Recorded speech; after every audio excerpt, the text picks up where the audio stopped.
मध्य भारत में लगातार लोगों को गर्मी झुलसा रही है। गर्मी से पूरा उत्तर भारत उबल रहा है, जहां पारा सुबह की 45 डिग्री के ऊपर पहुंच गया है। लोग गर्मी से परेशान हैं। उत्तर भारत के 8 शहरों की तस्वीर आप देख रहे हैं। ये तस्वीरें हैं दिल्ली, राजस्थान, उत्तर प्रदेश, जहां भीषण गर्मी से ये राज्य उबल रहे हैं। और सबसे ज्यादा बुरा हाल उत्तर प्रदेश का है। बांदा का तापमान तो 48 डिग्री के पार चला गया है। इसके अलावा उत्तर भारत के ज्यादातर राज्यों के लिए ऑरेंज अलर्ट जारी किया गया है। इसके साथ साथ मध्य प्रदेश, छत्तीसगढ़, बिहार, हरियाणा, पंजाब, दिल्ली में बहुत भीषण गर्मी पड़ रही है। गर्मी की वजह से बिजली की डिमांड भी ज्यादा हो गई है। कई शहरों में लोड शेडिंग भी हो रही है, जिससे लोगों की मुश्किलें और बढ़ गई हैं।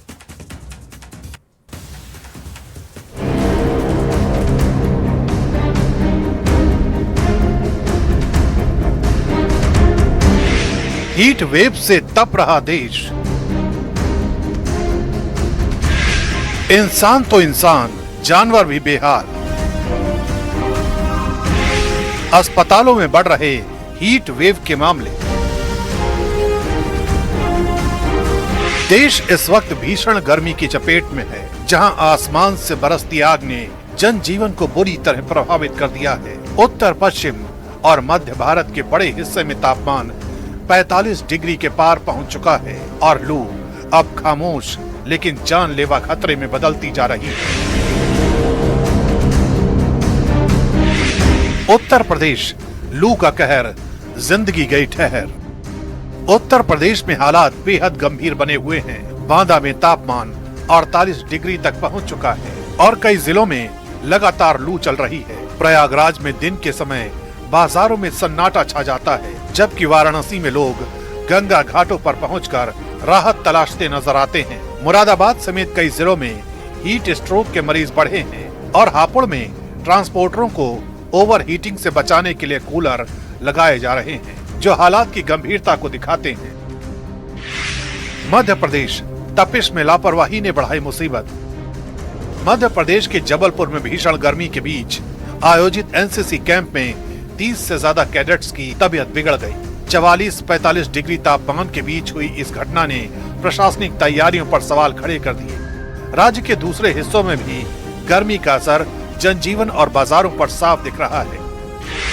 दिल्ली एनसीआर, गर्मी ने तोड़े रिकॉर्ड। दिल्ली एनसीआर में तापमान लगातार 45 से 46 डिग्री के बीच बना हुआ है और राहत की कोई संकेत नहीं है। गर्मी का असर सिर्फ लोगों तक ही नहीं बल्कि पेड़ पौधों तक पड़ रहा है। गर्मी का मौसम है, लोग खुद को हाइड्रेट रखने के लिए जो है वो शिकंजी पी रहे हैं, नींबू पानी पी रहे हैं, बेल का जूस पी रहे हैं। और आप यहाँ पर देख सकते हैं वही तस्वीर है कि गर्मी में जो लोग निकले हैं, क्योंकि जरूरी है निकलना, तो ऐसे में खुद को हाइड्रेट रखने के लिए आप देखें यहाँ पे काफी भीड़ लगी हुई है। लोग बेल का जूस पीते नजर आ रहे हैं। भाई साहब, आप ये बताएं कि आप कहाँ, कहीं काम से जा रहे थे? काम से आया था इधर। अच्छा, तो अभी कैसे अपने आप को सुरक्षित रख रहे इतनी गर्मी में? बस यही खा पी के थोड़ा काम भी जरूरी है। काम भी जरूरी है, बिल्कुल। तो काम भी जरूरी है और खा पी के, यानी कि ठंडी चीजें जो खुद को हाइड्रेट रखे, उसको लेकर अब लोग जो है वहाँ पर पहुँच रहे हैं। अस्पतालों में हीट स्ट्रोक, डिहाइड्रेशन और उल्टी दस्त के मरीज तेजी से बढ़ रहे हैं, जिससे चिकित्सा व्यवस्था पर दबाव लगातार बढ़ता जा रहा है। डॉक्टर दोपहर में बाहर ना निकलने और सतर्क रहने की सलाह दे रहे हैं। हीट स्ट्रोक, जिसे लू लगना कहते हैं, ये अत्यंत ही प्राणघाती कंडीशन है और मौसम विभाग के अलर्ट के संदर्भ में सारे दर्शक कृपया सावधानी बरतें और वक्त वक्त पे नमक युक्त पानी और पारंपरिक पेय पदार्थ पीते रहें और छाया वाले एरिया में जाते रहें वक्त वक्त पे, अगर वो शारीरिक श्रम का काम करते हैं। राजस्थान, रेगिस्तान बना भट्टी, झुलस रही जिंदगी। राजस्थान में गर्मी ने विकराल रूप ले लिया है।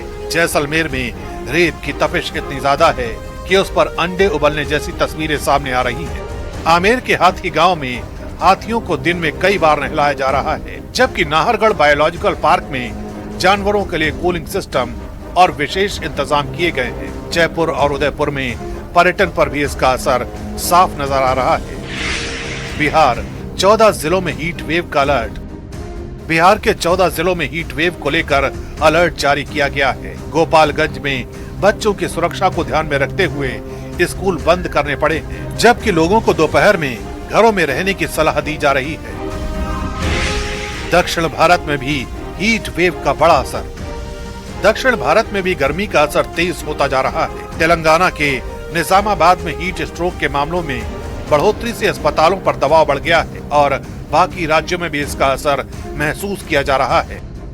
भीषण गर्मी के बीच देश भर में बिजली की मांग 270 गीगावाट के रिकॉर्ड स्तर पर पहुंच गई है। लगातार बढ़ती मांग ने पावर सिस्टम पर दबाव बढ़ा दिया है और आने वाले दिनों में ये चुनौती और गंभीर हो सकती है। कुल मिलाकर हीट वेव अब सिर्फ एक मौसमी बदलाव नहीं, बल्कि एक व्यापक संकट बन चुकी है, जो स्वास्थ्य, जनजीवन और बुनियादी ढांचे तीनों पर भारी पड़ रही है।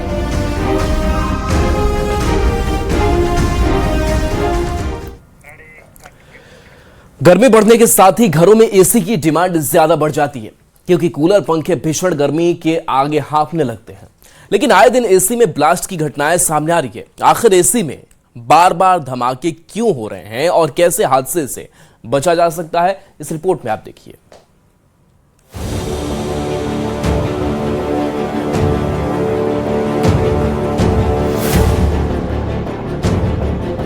अभी हाल ही में राजधानी दिल्ली के विवेक विहार इलाके में एसी में धमाका हुआ था, जिसमें 9 जिंदगियां एक झटके में खत्म हो गई। गाजियाबाद में भी ऐसी ही घटना सामने आई थी। ग्रेटर नोएडा के बीटा सेक्टर में एक मकान में भी एसी में धमाका हुआ था। सबसे पहले तो उसकी सर्विसिंग बहुत जरूरी है, जो कि लोग नहीं कराते हैं। तो सीजन में कम से कम 2 से 3 बार सर्विस होना जरूरी है। जिस टाइम अभी टेम्परेचर बढ़ा, इस वक्त तो बहुत ही जरूरी है कि एसी की, हर एसी की सर्विस, जो आउटडोर यूनिट होते हैं जैसे स्प्लिट है तो उनकी कंडेंसर की यूनिट की सर्विसिंग बहुत जरूरी है। अच्छा, जैसे खुद से कैसे इंसान सर्विस तो कराए, लेकिन कैसे साफ सफाई करे? कहते हैं एसी का कॉइल जो है, कॉइल से कोई फर्क नहीं पड़ता। अगर कॉइल गंदी भी है तो कूलिंग में थोड़ा सा फर्क आएगा, लेकिन उसका जो पीछे वाला आउटडोर कंडेंसर होता है ना, उसकी क्लीनिंग बहुत जरूरी है, कि उसी से हेड प्रेशर बढ़ता है, जिसके कारण कंप्रेसर ब्लास्ट वगैरह होने का भी ज्यादा संभावना रहेगी। गर्मी बढ़ने के साथ ही घरों में एसी की डिमांड ज्यादा बढ़ जाती है, लेकिन सवाल है कि बार बार एसी ब्लास्ट की घटना क्यों होती है। एसी को कभी भी 16 पे नहीं चलाना चाहिए, मैक्सिमम 24 पे या 25 पे, इससे ज्यादा नीचे चलाना नहीं चाहिए, जिसके कारण जो एसी है ना, ऑटो कट ऑफ होता नहीं है।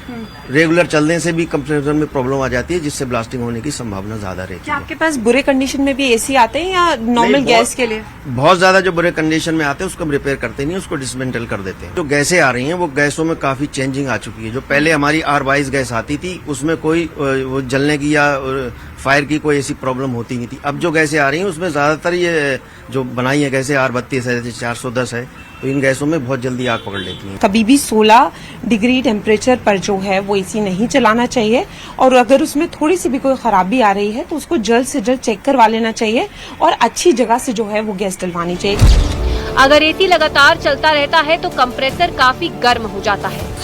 ओवर हीटिंग से हादसे का खतरा रहता है। पाइपलाइन में लीकेज होने पर एसी में इस्तेमाल होने वाली गैस बाहर आती है।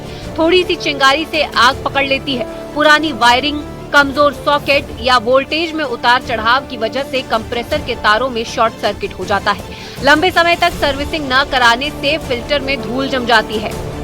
आजकल एसी फटने की घटनाएं बहुत आम हो गई हैं, और कई बार तो एसी ऐसे ब्लास्ट हुआ कि आग लग गई। आग लगने से जान माल का भी नुकसान होता है, लोगों की जिंदगियां भी खतरे में पड़ जाती हैं। ऐसे में लोग एसी का ख्याल कैसे रखें? आजकल कंपटीशन का ज़माना है, तो कंपटीशन के दौर में जो है क्वालिटी कंप्रोमाइज़ बहुत कर रही हैं कंपनियां। सस्ते के चक्कर में क्वालिटी कंप्रोमाइज़ हो रही है, क्वालिटी नहीं लगा पा रहे हैं। दूसरा पॉइंट आ जाता है हमारा गैस पे। गैस जो है मिलावट कर रही है, गैस माफिया हैं, धड़ल्ले से दिल्ली हो या यूपी हो, गैस माफिया चल रहे हैं।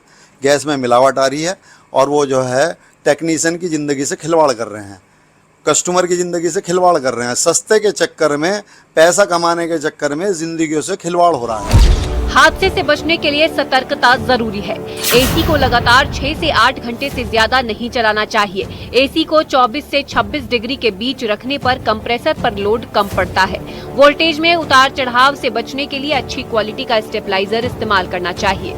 इसके अलावा पुराने एसी के मेंटेनेंस पर ध्यान देना बेहद जरूरी है। दिल्ली से फराह खान के साथ मेरठ से उमेश श्रीवास्तव की रिपोर्ट, न्यूज़ 18 उत्तर प्रदेश उत्तराखंड।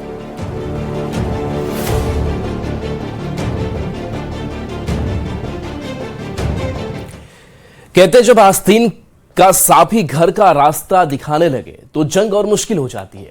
पिछले साल 22 अप्रैल 2025 को पहलगाम की खूबसूरत बैसरण घाटी में हुए इस भीषण आतंकी हमले को कोई भूल नहीं सकता, जिसमें 26 बेगुनाह पर्यटकों की जान चली गई थी। इस नरसंहार पर राष्ट्रीय जांच एजेंसी यानी कि एनआईए ने कोर्ट में चार्जशीट दाखिल कर दी है। इस चार्जशीट में जो खुलासे हुए हैं वो देश को झकझोरने वाले हैं। ये रिपोर्ट आपको दिखाते हैं। पहलगाम हमले में बड़ा खुलासा, नहीं होते गद्दार, नहीं होता नरसंहार। एनआईए की चार्जशीट में बड़ा खुलासा, टूरिस्ट गाइड ही निकले मददगार। चाहते तो बच सकती थी 26 जाने, लंगड़ा ही निकला मास्टरमाइंड। आतंकियों को परोसा गया खाना, सेना के कैंपों की दी गई लोकेशन। पहलगाम की वो हसीन वादियां जहां देश विदेश से लोग सुकून तलाशने आते हैं। पिछले साल 22 अप्रैल को खून से लाल हो गई थी। लश्कर-ए-तैयबा और टीआरएफ के कायर आतंकियों ने अंधाधुंध फायरिंग करके 26 बेगुनाह पर्यटकों को मौत के घाट उतार दिया था। इस मामले की तह तक जाने के लिए एनआईए ने दिन रात एक कर दिया। एजेंसी ने एक दो नहीं बल्कि करीब 2000 लोकल गाइडों से कड़ी पूछताछ की और जब कड़ियां जुड़ी तो कोर्ट में दाखिल दस्तावेजों ने उन खौफनाक सच से पर्दा उठा दिया जो अब तक छिपा हुआ था। सच ये कि अगर 2 स्थानीय गाइडों ने गद्दारी न की होती तो आज वो 26 लोग अपने परिवारों के बीच जिंदा होते। चार्जशीट के मुताबिक लोकल गाइड चाहते तो 26 बेगुनाहों की जान बच सकती थी। स्थानीय लोगों ने आतंकियों को खाना, पनाह और जानकारी दी थी। ओवरग्राउंड वर्कर्स की सबसे बड़ी भूमिका थी और इन्हीं ओवरग्राउंड वर्कर्स का संपर्क कुछ लोकल गाइड थे जो आसपास के इलाकों में सक्रिय थे। पहलगाम आतंकी हमले की जांच में बड़ा खुलासा हुआ है। एनआईए की चार्जशीट के मुताबिक आतंकियों को स्थानीय स्तर पर मदद मिली थी। जांच एजेंसी का दावा है कि कुछ लोग लोकल गाइड और ओवरग्राउंड वर्कर्स ने आतंकियों को खाना, पनाह और सुरक्षा से जुड़ी अहम जानकारी दी। चार्जशीट में परवेज और बशीर नाम के 2 स्थानीय गाइडों का जिक्र है जिन पर आतंकियों की मदद करने का आरोप है। एनआईए के मुताबिक आतंकी करीब 5 घंटे तक एक स्थानीय झोपड़ी में रुके थे जहां उन्हें चाय, खाना और जरूरी सामान दिया गया था। जांच में यह भी सामने आया है कि आतंकियों ने अमरनाथ यात्रा, सुरक्षा बलों की मूवमेंट और कैंपों की जानकारी पहले से जुटा रखी थी। सबसे बड़ा सवाल यह है कि हमले से कुछ घंटे पहले आतंकियों को बैसरण घाटी के पास देखा गया, लेकिन किसी ने सुरक्षा एजेंसियों को सूचना नहीं दी। एनआईए का मानना है कि अगर समय रहते अलर्ट मिल जाता तो 26 बेगुनाह लोगों की जान बचाई जा सकती थी। इस नरसंहार ने कश्मीर के इतिहास को एक बार फिर जख्म दे दिया है। एनआईए की जांच में साफ हुआ है कि घाटी में सक्रिय ओवरग्राउंड वर्कर्स ने इसमें सबसे घिनौनी भूमिका निभाई। इन्हीं ओजीडब्ल्यू का संपर्क परवेज और बशीर जैसे लोकल गाइड से था। ये वो लोग हैं जो दिन में पर्यटकों को घुमाकर अपना पेट पालते हैं और रात के अंधेरे में देश के दुश्मनों के मददगार बन जाते हैं। आतंकियों को इस बात का पूरा अंदाजा था कि सुरक्षा बल कहां तैनात है और किस वक्त पर्यटकों की गाड़ियां बैसरण घाटी से गुजरेंगी। कसाब की तरह ही इन आतंकियों के आका भी पाकिस्तान में बैठकर पल पल की गद्दारी का रिमोट कंट्रोल संभाल रहे थे। एनआईए की चार्जशीट ने यह साफ कर दिया है कि आतंकवाद की जड़ें सिर्फ सीमा पार नहीं बल्कि हमारे बीच छिपे कुछ गद्दारों की वजह से भी हरी रहती हैं। बशीर और परवेज जैसे गाइड्स ने चंद पैसों और अपनी कट्टरपंथी सोच के लिए उन सैलानियों को धोखा दिया जिन्हें कश्मीर अतिथि देवो भव मानकर गले लगाता है। बहरहाल एनआईए ने पुख्ता सबूत अदालत में रख दिए हैं और उम्मीद है कि इन आस्तीन के सांपों और पाकिस्तान में बैठे इनके आकाओं को ऐसी सजा मिलेगी जो एक नजीर बनेगी। Bureau report, news 18 Delhi NCR. Al Badr आतंकी संगठन से जुड़े हमजा बुरहान की मौत के बाद उसके पिता का बड़ा बयान सामने आया है। उन्होंने कहा कि हमजा ने आतंक का रास्ता चुनकर परिवार को गहरा दुख दिया है। पिता के मुताबिक हमजा पढ़ाई और MBBS करने के बहाने पाकिस्तान गया था, लेकिन वहां जाकर वह आतंकी गतिविधियों में शामिल हो गया। उन्होंने कहा कि परिवार ने उसकी वजह से लंबे समय तक परेशानियां झेली हैं।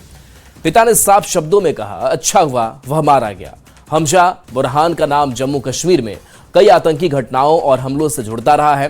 सुरक्षा एजेंसियां लंबे समय से उसकी तलाश कर रही थी, लेकिन गुरुवार को पाक अधिकृत कश्मीर के मुजफ्फराबाद में अज्ञात हमलावरों ने उसकी हत्या कर दी। 13 दिन के बाद हमें मालूम हुआ कि वो पाकिस्तान चला गया। जब हमें कॉल आई तो हमें इसी वक्त पुलिस और एजेंसी को कंफर्म किया कि मेरा बेटा पाकिस्तान चला गया, हमारे मशवरे के बगैर खुद ही चला गया।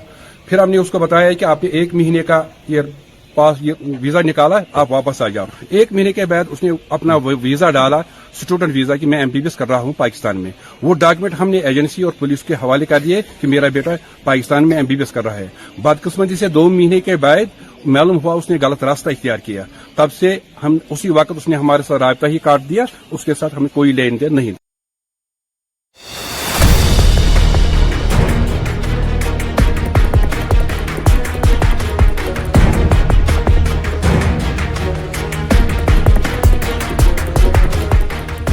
पुलवामा आतंकी हमले के मास्टरमाइंड आतंकी हमजा बुरहान को पाकिस्तान के कब्जे वाले कश्मीर में अज्ञात हमलावरों ने गोली मारकर हत्या कर दी। गोलीबारी वहां के AIMS नाम के एक कॉलेज के बाहर हुई।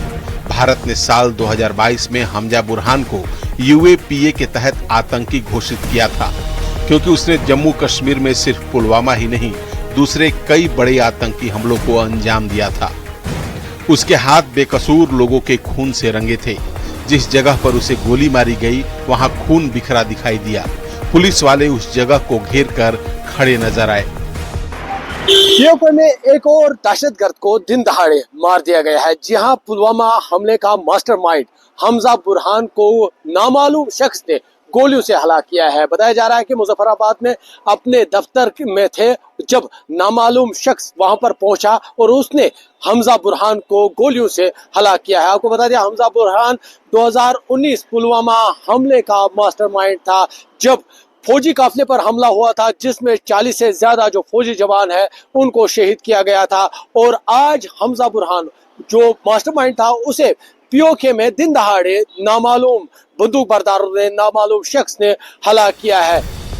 सुरक्षा एजेंसियों से मिली जानकारी के मुताबिक हमजा बुरहान का असली नाम अर्जुमंद गुलजार डार था। उसे डॉक्टर के नाम से भी पुकारा जाता था।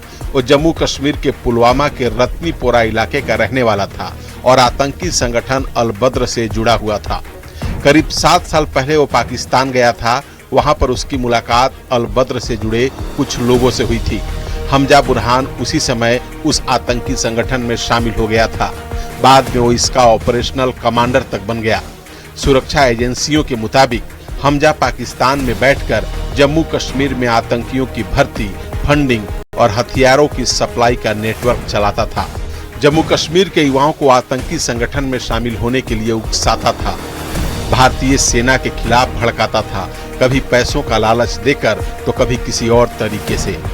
आपको बता दें 2017 में हमजा बुरहान, जिसका असली नाम अर्जुमंद गुलजार डार है, जो जम्मू कश्मीर के पुलवामा से इसका ताल्लुक है, वो 2017 में पाकिस्तान हायर एजुकेशन के सिलसिले में चला गया था। वहां पर टेरर आउटफिट अल बद्र में उसने शमूलियत इख्तियार की थी। उसके बाद वो दोबारा कश्मीर पहुंचा है और यहाँ पर उसको जो जिम्मेदारी थी वो नए नौजवान को टेरर आउटफिट्स में शमूलियत इख्तियार कराना था, उनकी भर्ती करनी थी, उनकी फंडिंग करनी थी और जो दहशतगर्दाना सरगर्मियां थी उसका वो जिम्मेदार था। और आज उसी हमजा बुरहान को POK में मार दिया गया है, गोलियों से उसे हलाक कर दिया गया है। और POK के मुजफ्फराबाद में बताया जा रहा है कि वो अपने दफ्तर पे थे जब उस पर हमला हुआ है और उसे गोलियां मारकर हलाक कर दिया गया है। सुरक्षा एजेंसियों ने उसे लंबे समय से मोस्ट वांटेड लिस्ट में रखा हुआ था। भारत सरकार के गृह मंत्रालय ने साल 2022 में उसे आधिकारिक रूप से आतंकवादी घोषित किया। उस पर UAPA के तहत केस किए गए। देश के खिलाफ आतंकवाद, अलगाववाद या देश विरोधी गतिविधियों के लिए ये धारा लगाई जाती है। सुरक्षा एजेंसियों ने बताया कि हमजा बुरहान पाकिस्तान में पलने वाले खतरनाक आतंकियों अब्बू दुजाना, अब्बू कासिम, बुरहान वानी और जाकिर मूसा का करीबी था। पुलवामा में हमला हुआ था वो कहीं ना कहीं मुल्क में एक सियाबाब था और हर कोई गम में था, और आज कहीं ना कहीं जो जवान की फैमिली को कहीं ना कहीं राहत मिलेगी। लेकिन बड़ी खबर ये है POK जहां पर ये दहशतगर्द पनागुजीन है वहां पर ही इनको मार दिया गया है, वहां पर ही इनको अब मार गिराया गया है। और हमजा बुरहान जो मास्टरमाइंड था पुलवामा हमले का, इसे भी पाकिस्तान ऑक्युपाइड कश्मीर में गोलियों से मार दिया है। और बड़ा सवाल ये है कि ये नामालूम अफराद कौन है जो एक एक करके इन दहशतगर्दों को हला कर रहे हैं। आफाक शाह के साथ आबिद हुसैन, न्यूज़ 18 श्रीनगर।